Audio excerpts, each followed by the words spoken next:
Fairness and justice, and I think this is very interesting, क्योंकि जब fairness और justice है, ये दो वर्ड है, लेकिन दोनों साथ साथ मिलाएंगे तो आपको मानी मिलेगा उस फेयरनेस और जस्टिस का। मैंने फेयरनेस का वर्ड इसलिए लगाया कि ये वेस्टर्न इनोवेशन है, फेयरनेस का वर्ड। इस्लाम इसके बारे में कहता है इन्नल्लाह यअमुरु, सूरह नहल की आयत नंबर 90, इन्नल्लाह ये खुतबा जुमा में खुद पढ़ाई जाती है, इन्नल्लाह यअमुरु बिल अदल वल इहसान। अदल, अदल इज जस्टिस, इंसाफ। लेकिन वेस्टर्न वर्ड जो है उन्होंने एक साथ और लगा दिया है, फेयरनेस का। तो यू नीड टू अंडरस्टैंड कि ये गोली क्या है, फेयरनेस कहां से डिफाइन होती है। तो खुदाया फेयरनेस का वर्ड भी इस्तेमाल कर रहे हैं तो इसको डिवाइन मायने से इस्तेमाल कीजिएगा, किसी इंसान की डेफिनेशन फेयरनेस नहीं है। तो इसके जरूर समझ लीजिए कि ये फेयरनेस और जस्टिस मिलकर क्या बनता है। ये वही बनता है जो इस्लाम में लिखा हुआ है जस्टिस क्या होता है, क्योंकि इस्लाम के अंदर इक्विटेबल का जिक्र नहीं है, इक्वल ट्रीटमेंट का जिक्र नहीं है।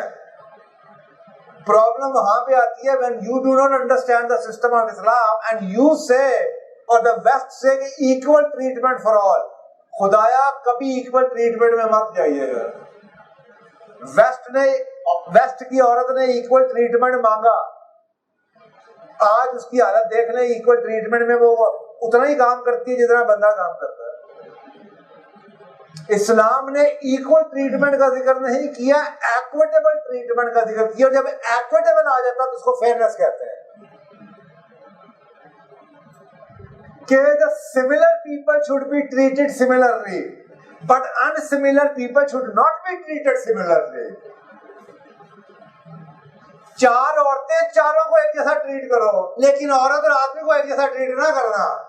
चार मर्द सबको, चार बच्चे सबको एक जैसा ट्रीट करो, लेकिन बाप को लड़कों की दोस्तों की तरह ट्रीट ना करना, क्योंकि उसका रोल फर्क है। तो ये क्या है, basically equal should be treated equally. Okay, so justice means giving each person what he or she deserves, or in more traditional terms giving each person his or her due without his asking for the right, being impartial about judgement. अदल करेंगे, के आगे कौन बैठा हुआ है, लेकिन अगर अदल का तकादा खराब नहीं होता, मसलन झूठ की वैल्यू कॉम्प्रोमाइज नहीं होती, तो फिर क्या करेंगे, you will fulfil your obligation of speaking the truth, however you will also stand for the जुल्म अगर आपको नजर आए। और इसकी डेफिनेशन क्या है, equal should be treated equally and unequal should be treated unequally. बूढ़े बड़ों के साथ ट्रीट नहीं होंगे। जिस मुआशरे में फेयरनेस और जस्टिस हो, वहां पे बूढ़ों के लिए, औरतों के लिए, बच्चों के लिए कुछ सिंपैथी होती है। उनका वर्किंग डे 8 घंटे का नहीं बनाया जाता। आप मुझे बताएं कि आप कहें जी औरतों के लिए तो प्रेगनेंसी की लीव देनी है, और क्योंकि जस्टिस है आदमियों को भी दीजिए प्रेगनेंसी की लीव।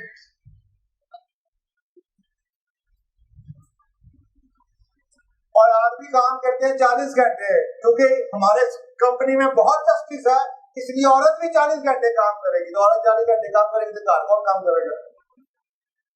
और क्या औरत के पास इतनी ताकत आ गई वो 40 घंटे काम कर सके? ये जुल्म है, क्योंकि दे आर नॉट इक्वल। एक जवान आदमी गर्मी में काम कर रहा है, तो ओके, एक बुढ़े को भी तुमने गर्मी में लगाया, उसको भी 600 रुपया दे रहे, उसको भी 600 रुपया दे रहे, जुल्म है कि नहीं?